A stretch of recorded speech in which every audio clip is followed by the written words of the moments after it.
ខែនេះដាក់ច្រើនក៏អីដែររហូតដល់ខែ1ខ្ញុំជឿថាបន្លែអត់ទាន់សម្បូរបានដែរខែ2ខែ3អាចនឹងមានច្រើនគេដាំលើបាទជំរាបសួរបងប្អូនគ្នាបាទថ្ងៃនេះគឺជាថ្ងៃទី25ខែ11 2025បាទវីដេអូនេះខ្ញុំធ្វើការដាំកូនបងប្អូនបាទដាំកូននៅលើនីសលីទី2បងប្អូនបាទហើយនេះគឺជាសរសស្រួយរបស់យើងបងប្អូនបាទសរសស្រួយកូនរបស់វា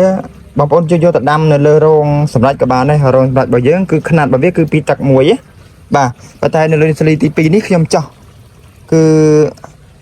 1ទឹក1បងប្អូនណាបាទដើម្បីយកកន្លែង space ឲ្យវាបានច្រើនបន្តិចបាទអញ្ចឹងនៅពេលដែលវាធំបងប្អូនណាបាទធំជាងនេះណាប៉ុន្តែអាចលែងដាក់នៅនីសលីទី2នៅលើរងសម្រាប់បានហើយបាទដោយសារទីទៀតវាធំចិត្តដល់គ្នាហើយបើសិនជារងច្រើនយើងមិនចាំលែងក៏បានដែរបងប្អូនដល់តើវាធំដល់ចិត្តគ្នាធំឲ្យប៉ះគ្នាបាទគេធំប៉ះគ្នាអញ្ចឹងវាយកដាក់នៅលើរងសម្រាប់វាឆាប់បានផលដែរខ្ទង់ទៅ2សប្តាហ៍ឬក៏10ថ្ងៃអីបានប្រមូលផលហើយបាទប៉ុន្តែដល់ពេលយើងអត់សូវមានរងអត់កកដែរទេបងប្អូនរងអត់កកទេយើងដកអស់លឿនដែរក្នុង16ម៉ែត្រយើងដកទៅ2ព្រឹកអស់អញ្ចឹងវាលក្ខណៈថាវាសល់រងវិញបាទវាអត់កកបន្លែទេបាទអញ្ចឹងយើងទុកវាចឹងក៏បានហើយទី1វាចំណេញភ្លើងដែរបងប្អូនណាយើង1រងយើងវាយបាន2រងមែនទេបាទអញ្ចឹងបើយើងប្រើភ្លើងយើងយកមួយទៅដាក់តែម្ដងវានឹងខាតភ្លើងយើងបាទអញ្ចឹងណាព្រោះយើងដាំប្រើប្រព័ន្ធភ្លើងបងប្អូនបាទអញ្ចឹងនេះកូននេះយើងដាំបានទៅចិត្តមកទឹកដែរយើងដាំកូនទូទេបងប្អូនបាទយើងដាំកូនទូជានេះទៀតណាបាទដល់នេះយើងដាំនៅប៉ុណ្្នឹងអញ្ចឹងបាទអានេះខ្ទង់មកទឹកឬ10ថ្ងៃទៀតយើងអាចលែកយកទៅដាក់នៅលើនីសលីមិនលើនីសលីទេបងប្អូននៅលើរងសម្រាប់បាទតែថានេះយើងដាំរងទីយកសប៉ែតយើងដាំអត់ប្រើកញ្ច្រែងទេអញ្ចឹងណាបាទអញ្ចឹងដោយសារតែរងយើងតនេច្រើនបងប្អូនដកអស់លឿនអញ្ចឹងយើងធ្វើម៉េចស្រេយ៉ាងណាឲ្យបានដាំឲ្យបានកូនឲ្យបានលឿនបងប្អូនណាបាទបន្លែខែនេះវាអំណោយផលដែរវាគេដាំអត់សូវបានណាអញ្ចឹងឱកាសលើយើងអញ្ចឹងណាបាទអញ្ចឹងចាប់ដើមសម្រុកដាំហើយកូននេះយកពីនីសលីទី1មកនីសលីទី1ក៏អត់សូវធំដែរទេបងប្អូនប៉ុណ្្នឹងទេយើងដាក់បែបនេះឲ្យវាមាំណាបាទដាក់ឲ្យវាមាំហើយ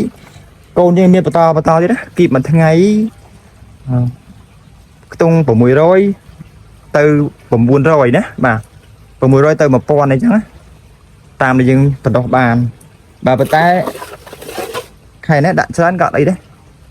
រហូតដល់ខែ1ខ្ញុំជឿថាបន្លែអត់ទាន់សម្បូរបានដែរ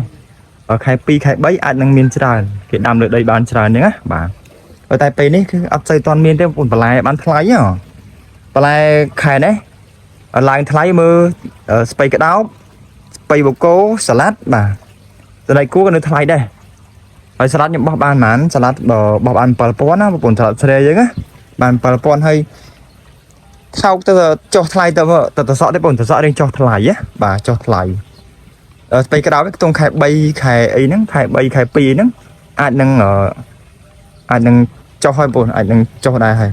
គេដាំបានច្រើនហ្នឹងណាបាទតែឥឡូវខែស្ពៃក្តោបក៏នៅថ្លៃបាទអញ្ចឹងសម្រាប់បងប្អូនដែលមើលទស្សនាដែលបានទស្សនាវីដេអូរបស់ខ្ញុំបាទនិយាយដាក់ដកបាទអញ្ចឹងបងប្អូនអាចជួយ like ជួយ subscribe channel ខ្ញុំមួយផងដើម្បីទុកជាវីដេអូទុកជាមេរៀនចែករំលែកបទពិសោធន៍ផ្សេងថ្មីជូនបងប្អូនណាបាទបងប្អូនណាកុំភ្លេចជួយ like subscribe បាទហើយបងប្អូនចង់បានសម្ភារៈផ្ទះសំណាញ់បាទសេវាកម្មដំឡើងផ្ទះសំណាញ់បាទបងប្អូនអាចប្រឹក្សាបានលេខ Telegram 092 29 89 82ណាបាទដោយអស់នេះសិតតែសម្ភារៈផ្ទះសំណាញ់ល្អបងប្អូនបាទមាន Plus UV យើងប្រើ6ឆ្នាំអត់តទៅណាទេ Plus UV នេះបាទហើយដៃគៀបហើយស្បៃយើងប្រើស្បៃល្អទាំងអស់ស្បៃ UV នេះបងប្អូនបាទប្រើស្បៃល្អទាំងអស់អញ្ចឹងវាអត់ងាយទៅណាទេបងយើងប្រើម្ដងយើងបានរាប់ឆ្នាំអញ្ចឹងណាបាទតែបើយើងទិញស្បៃអន់លទ្ធផលអន់មកយើងរុះរើហ្នឹងបងប្អូនបាទអញ្ចឹងយើងធ្វើម៉េចយកលទ្ធផលល្អមកប្រើមកបាទអញ្ចឹងវីដេអូខ្ញុំមានប៉ុណ្ណឹងកុំភ្លេចបាទប្រឹក្សា free អត់គិតលុយ